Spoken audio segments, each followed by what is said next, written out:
Bom dia, pessoal. Tudo bem? Como é que vão?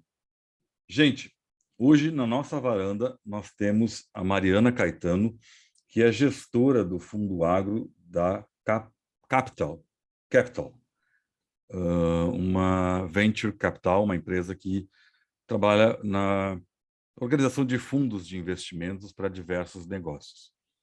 E ela vem do setor de café, justamente para trazer o expertise de agro para dentro da empresa e imagino que buscar segmentos e novos negócios para a empresa. Então, vamos já, dando bom dia de novo, perguntar, Mariana, o que é um Venture Capital? Olá, bom dia a todos. Obrigada pelo convite. E eu acho importante a gente começar do início mesmo, assim. O Venture Capital, a tradução dele é capital de risco. Certo. Eu tenho, minha experiência profissional é de 20 anos no agronegócio, e eu conheço poucas coisas mais arriscadas do que o agronegócio. Então, a relação ela é muito próxima entre os dois. E depois de passar algum tempo assim liderando uma fazenda de café, eu atuei na parte operacional, parte de pessoas, desde escolha de genética, campo, lavoura, tudo.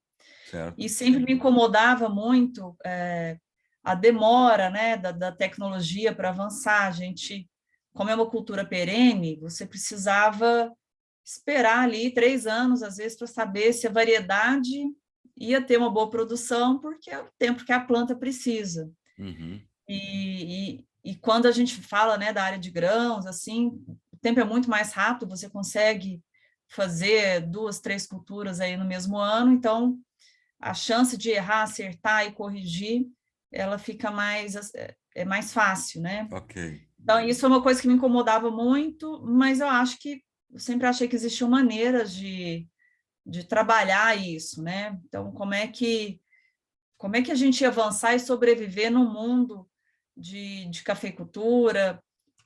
Houve um período também que eu participava da Sociedade Rural Brasileira, e teve um dia que eu cheguei a ser diretora lá do departamento de café, e eu olhei no meu entorno, assim, acho que a idade média era 70 anos, eu era a única mulher e bem mais nova, e eu falei, gente, o que vai acontecer da agricultura brasileira, né? E todo mundo discutindo, assim, problemas e tal. Eu falei, a agricultura vai acabar, a cafeicultura envelheceu. E foi justamente ali, talvez isso foi uns 8 anos atrás, quando começou-se a falar mais de cafés especiais, mais de cafés de origem, as fazendas começaram a fazer um trabalho diferente, e isso trouxe uma nova motivação. Então, os filhos que tinham ido para fazer faculdade fora, que os pais sempre incentivaram que ficassem fora, eles começaram, não, ali eu consigo dar a minha personalidade para o negócio, eu quero voltar, eu quero fazer isso diferente. E isso, na verdade, quando a gente fala de inovação, de tecnologia, inovar não necessariamente é trabalhar com a digitalização, com a Sim. tecnologia em si, é fazer algo de maneira diferente, né? Uhum. E, e aí, de lá para cá, eu digo que foi uma revolução, assim, no mercado de café brasileiro. O gás, a energia das pessoas, eu acho que transformou o mercado. Uhum. Uma ou outra fazenda produzia cafés de excelente qualidade. Hoje, praticamente, assim, todo mundo consegue fazer lotes, nem que seja lotes, de excepcional qualidade todo ano, em todas as regiões. A gente fala dos robustas, cafés robustas da Amazônia, né? Então, não existem fronteiras mais nesse sentido. Certo. E isso tem tudo a ver com inovação e tecnologia. Uhum. Quando eu decidi, eu achei que eu tinha feito já meu papel ali na fazenda, tinha formado a equipe, tinha construído a marca, tinha conquistado os clientes e consolidado, né, um canal de comercialização.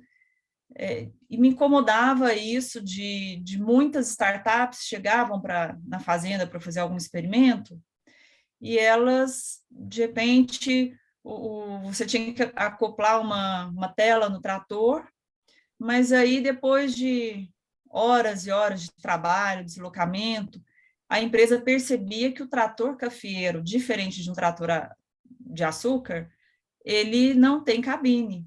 Aham. Então chove, então vai poeira, então a tela que era sensível ao toque, toda automatizada, ela não funcionava para aquele tipo de trator. Então, esse tipo de coisa você poderia evitar, né, dinheiro, tempo, equipe, deixando a comunicação mais próxima entre Sei. campo e tecnologia. E o Uhum. mesmo acontece aí com as agfintechs, né, que são as startups aí de finanças voltadas mais para o setor agrícola. Tá. Então, esse é um ponto, estreitar esses mundos. Quem vem do agronegócio é um mundo muito particular, porque muitas vezes as dores que as pessoas têm nas cidades, né, quando ela assiste lá na televisão o programa de rural, de final de semana e tal, elas têm aquela imagem, né, isso aqui podia melhorar, seria tão mais fácil fazer desse jeito ou do Sim, outro. sim. Mas quando você está lá no dia a dia, onde você tem dificuldade de conseguir mão de obra, hoje as pessoas querem morar nas cidades, você tem problema em contratar pessoas para ficar na fazenda, Uhum. treinamento, falta de conectividade, a internet não chega, quando chega ela não consegue rodar todos os equipamentos que seriam necessários, então tudo isso faz parte da realidade Uhum. do produtor rural. E então acho que esses mundos assim do capital de risco, né, que é esse venture capital, que sempre foi muito mais tradicional nas áreas dessas empresas que geralmente estão ali como Uber, né? Vamos dar exemplos que todo mundo conhece, né? O caso do Uber, que ele criou um mercado que Uhum. não é que é algo que não existia, porque até já existia coisas mais ou menos assim, mas ele meio que fez com que o Uber fosse algo universal, né? Sim. A custa de muito dinheiro, muito investimento. E até hoje não houve retorno sobre esse investimento. Então, isso é importante também, se a gente olhar até hoje, é uma empresa que não foi lucrativa. Uhum. Mas, muitas vezes, nesses negócios mais tradicionais de venture capital, você paga para montar um mercado, você paga para Certo. meio que comprar sua participação mesmo no mercado. Uhum. O que tem acontecido é que, à medida que a agricultura foi despontando e a tecnologia começou a chegar e começou a fazer diferença, e também muitas das falhas aí das primeiras startups, no sentido de não funcionar direito, porque não tem conexão na fazenda inteira, então faltavam alguns dados, esse tipo de coisa. A partir do momento que isso foi ficando mais claro, eu acho que os empreendedores também começaram a se preparar melhor. Tá. E aí a gente vem no início da conversa, né? Como é que é feito, né, um empreendedor para conquistar um investimento no mercado de venture capital? Antes de tudo, o venture capital, o investimento numa empresa, ela existe para poder solucionar alguma dor que seja real, assim, a gente tem que solucionar um problema que até então não foi resolvido. Hum. E para resolver esse problema, essa startup precisa ter uma solução que justifique, né, um investimento que você nunca sabe se vai dar certo ou se vai dar errado, quanto tempo vai demorar para dar certo. Ela tem que ter uma escala. Então, a primeira coisa que o investidor procura é escala, ele vê o tamanho que esse negócio pode alcançar, e também vê essa questão vai fazer realmente diferença? Vai ser só mais um software de gestão de fazenda ou não, ou ele vai mudar a maneira com que os produtores acessam crédito, Sim. acessam, né, as informações. Então, ela tem que ter ela tem que atacar alguma coisa muito específica e verdadeira. Se for só Uhum. algo para aumentar o custo ali de produção, a gente sabe numa fazenda como a gente está falando de um ano como esse, né? Os preços de grãos, commodities subiram, mas os custos mais que dobraram e continuam subindo. Então, o controle aí de certas variáveis na produção, ele é muito importante. Você não pode ficar acrescentando, né? Eu vou pagar mais não sei quanto de um sistema que faça isso, mais tanto do outro sistema para fazer outra coisa, gestão de estoque, gestão de frota. E até então essas coisas eram muito separadas. Você imagina que um fazendeiro não tem uma condição de ter uma central de informações, de análise de dados. Ninguém, Certo. a não ser 5 empresas no Brasil que talvez tenham isso, não é a realidade da produção brasileira. Então, você precisa de soluções, esses sistemas, essas startups precisam trazer coisas que venham assim, prontinho, pronto para usar e para dar um resultado que o produtor só precisa pegar aquilo lá e tomar decisão. Uhum. Ele não tem tempo de ficar analisando o gráfico, não dá tempo de cruzar um sistema com o outro e depois chegar em outro. Não existe esse tempo, porque ele tem que acudir que o fertilizante não chegou, ele tem que acudir que a turma da mão de obra teve um problema com o ônibus, o pessoal não conseguiu chegar até a fazenda, choveu, a estrada ficou ruim. Essas coisas acontecem todos os dias, o tempo todo, Certo. na realidade. Uhum. Então, você precisa de soluções assim, que realmente façam diferença.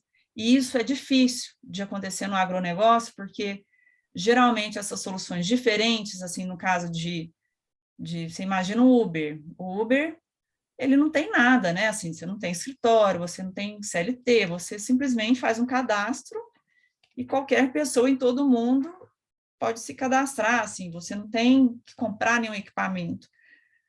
A maioria das empresas no agronegócio, você precisa comprar ou um sensor, ou uma tela para colocar no trator, ou Uhum. um tensiômetro para medir ali a questão da irrigação. Você tem que ter ferramentas, né? Faz parte do negócio. Então, já começa a ser algo que nunca é muito escalável. Tá. Né? Então, quando a gente fala assim, não, a gente vai vender isso para o Brasil inteiro, estações meteorológicas.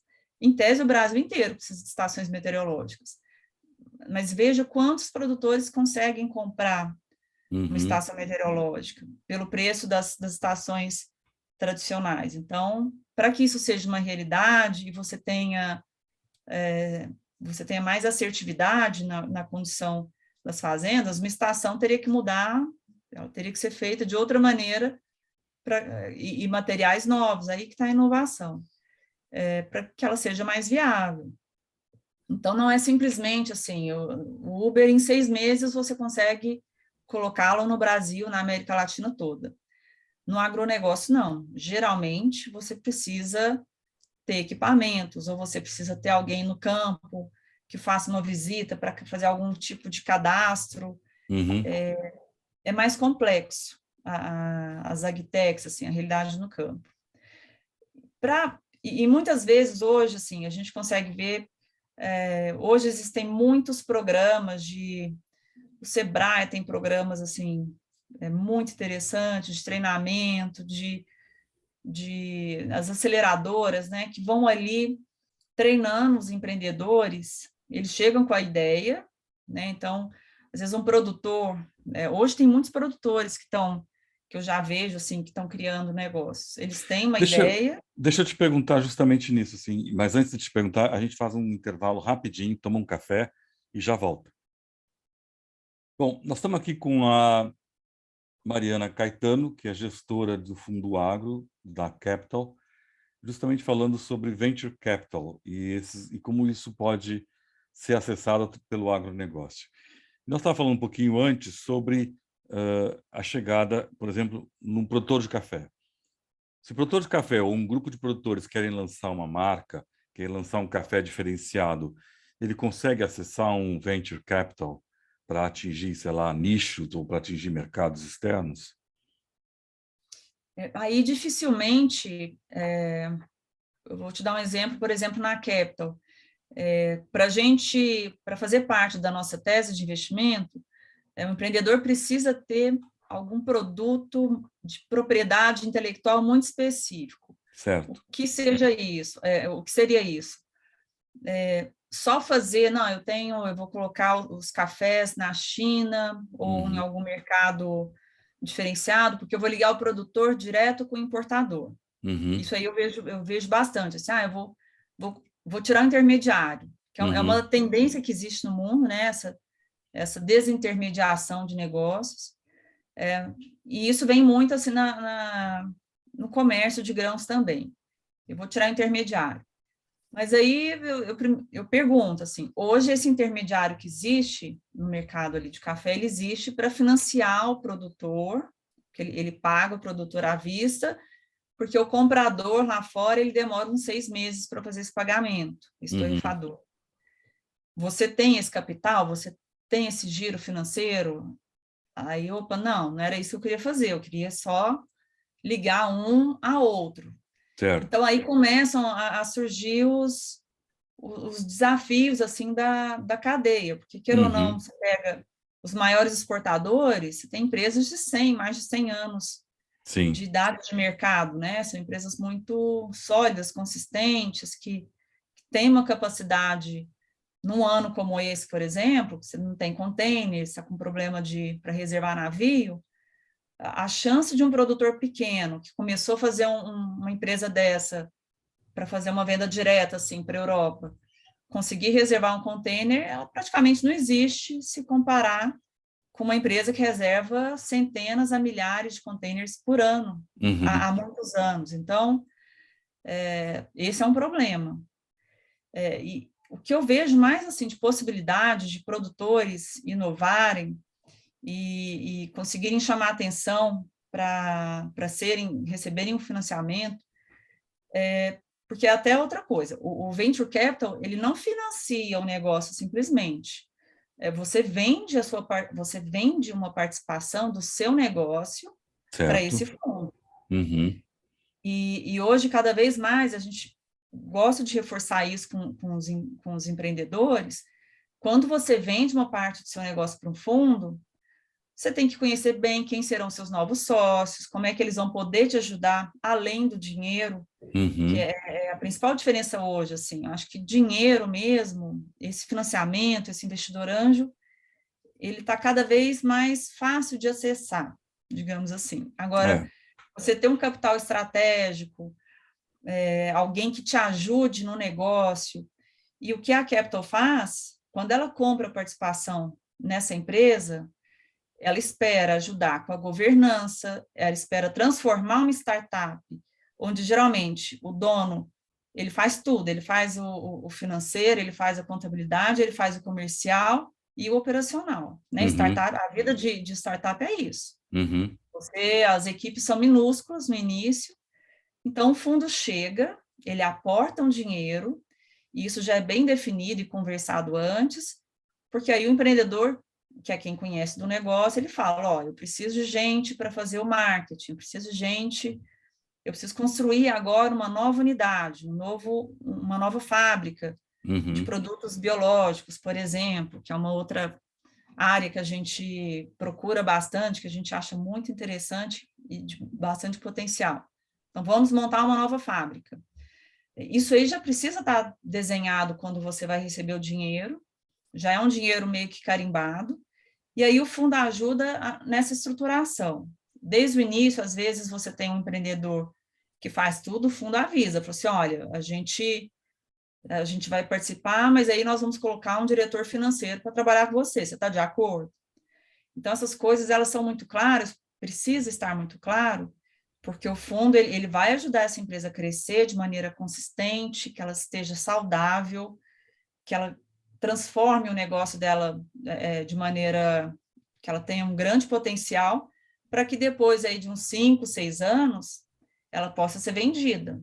O fundo não entra para ficar para sempre. Então, isso é uma outra questão que precisa estar muito claro, que às vezes o empreendedor depois ele, não, mas eu não quero vender, ele continua ganhando às vezes o salário dele, o fundo ajudou a crescer, muitas vezes parece que a vida ficou boa ali, mas ele tem que estar ciente, quando ele entra e vai atrás de um fundo, ele precisa dar um salto de crescimento, no nosso caso, a gente procura essa consistência, ajudar a transformar uma empresa que realmente gere algum impacto e valor para a sociedade, e aí e deixá-la pronta em termos de governança, compliance, de modo que um grande banco possa fazer uma compra, grandes empresas, né, que demandam mais organização, possa chegar e comprar essa startup. O Mas que não ele, aconteceria se ela não estivesse organizada, né? mas ele compra o todo, é vendido todo ou a parte do fundo, a parte que o fundo entrou? Depois desse tempo, depois algumas vezes o próprio empreendedor compra a Certo. participação no fundo, isso pode acontecer também. Mas Uhum. a maioria dos casos, quando o empreendedor ele entra, né, nesse sentido, ele vende a participação quase toda. Ah, tá. Muitas vezes ele tem, na negociação, ele tem que ficar durante algum tempo, né, para fazer a gestão e para continuar 3, 4 anos, ele continua fazendo a gestão, mas isso aí geralmente é acertado já com quem compra. Mas é bom deixar claro que, assim, uma hora o fundo vai ter que sair, e por isso ele precisa ter as metas, ele precisa conseguir ter o retorno, né, para o dinheiro que ele colocou lá num negócio que ele não tinha garantia nenhuma, né? Certo. É, Mariana, e qual é a vantagem, então, para quem entra nesse negócio, pega um capital, venture capital, e depois acaba vendendo a empresa praticamente? Ele durou 5, 6 anos nessa empresa, né? Ele, como empreendedor, ele imagina ir até o fim da vida com essa empresa, né? Crescendo, crescendo, gerando lucros para ele, outro tipo de vida. Na verdade, é um tiro curto, né? que geralmente, muitas das empresas, quando a gente investe, ela já tem 10, 12 anos Sei. de estrada, assim. Então, Uhum. a gente não entra tanto nesse iniciozinho, apesar disso não ser algo... Se você está falando de alguns mercados novos, você vai falar de uma empresa na área de carbono. Você Certo. não tem uma empresa que faz isso há 10 anos, com Uhum. tecnologia. Então, é uma exceção. Mas, normalmente, a gente entra em empresas que já estão aí há 10, 15 anos rodando. O que geralmente o empreendedor faz, ele vende aquilo lá para fazer parte de um negócio que vai ser muito maior. Então, muitas vezes ele continua com uma participação menor, ele continua participando da gestão, e outras vezes ele acaba virando o executivo que cuida dessa nova área dessa grande empresa. Então, isso Certo. acontece bastante também. Uhum. Mas Uhum. isso de tornar uma empresa, de levar essa empresa para perpetuidade, assim, ele precisa pensar diferente. Ela pode até continuar, por exemplo, por que as fintechs, né, valem isso tudo? Você pega um grande banco que ele demora mais, ele tem uma estrutura mais demorada para criar alguma área de inovação e controle de pagamento, por exemplo, que uma fintech faz em 6 meses. Tá. O banco compra essa fintech. E o cara que criou essa fintech, não é que ele vai sumir assim, vendi e acabou. Ele vai continuar lá no dia a dia, só que aí agora ele vai fazer parte dessa estrutura nova num Hum. grande banco. Uhum. Então, são maneiras diferentes. E agora, a maioria deles, quando eles saem, ou ficam uma parte do tempo, e depois de alguns anos eles saem, o dinheiro, eu não conheço ninguém que tenha parado, assim, de não vou mais trabalhar, não vou mais fazer nada. Sim. Todos eles, que eu penso aqui rapidamente, todos eles montam outros negócios. Certo. Na área de agronegócio, quais são os setores que atraem mais a capital? São as áreas justamente onde você tem uma barreira de entrada maior. Biodefensivos, biotecnologia, a gente está passando por uma transição aí, né, de usar cada vez mais produtos que tenham impacto, né, menor no meio ambiente. Então, acho que essa área de biodefensivos, ela cresce bastante. Tem as particularidades também, que geralmente ela precisa de mais tempo para validar o produto, tem a parte regulatória. A parte de agfintechs também é uma área que eu vejo ainda muito potencial, porque você não vai ter o maior banco do agro para o Brasil. O maior banco de agronegócio do Brasil vai continuar sendo o Banco do Brasil, financiando os tratores. Mas você começa a ter outras possibilidades mais regionalizadas e mais de acordo com o perfil de produtores pequenos e médios. Ele precisa de um tipo de crédito e um tipo de inteligência na hora de considerar esse crédito, que é diferente de um produtor grande do Mato Grosso. Certo. Isso aí, então, eu vejo que vai ajudar a crescer, e os produtores tendo crédito de maneira mais rápida, podendo fazer compras aí mais, né, compras antecipadas, com juros mais baixos. Então, isso aí é uma área que também eu vejo potencial. Agora, com essa abertura aí de comercialização de crédito de carbono, eu vejo também um setor aí que deve despontar, né, essa área de serviços ecossistêmicos, produtor começando a receber pela preservação. Isso aí também acho que é uma outra área que vai crescer bastante. Agora, um caso assim, tá? Eu quero montar uma produção de hortigranjeiro, horticultura. E preciso de capital para montar um negócio diferenciado que vai atender nichos dentro do Brasil. Na realidade, um venture capital só vai olhar para mim depois que eu tiver andado uns 5, 6 anos, mais ou menos. E Na verdade, ele vai olhar para você... escalado alguma coisa diferenciada no sistema. Vamos falar dessa área de hortifruti.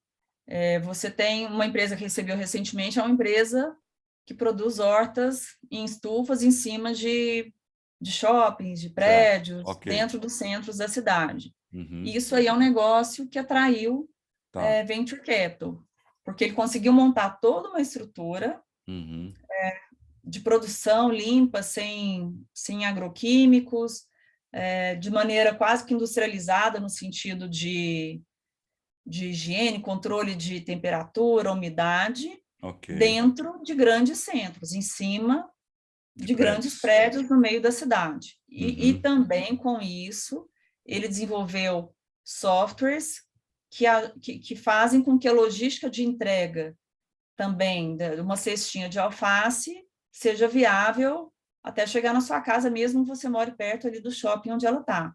Porque dependendo de quanto você gasta para entregar, não vale a pena também. Então, esse é um tipo de negócio em hortifruti que atraiu o investidor de risco.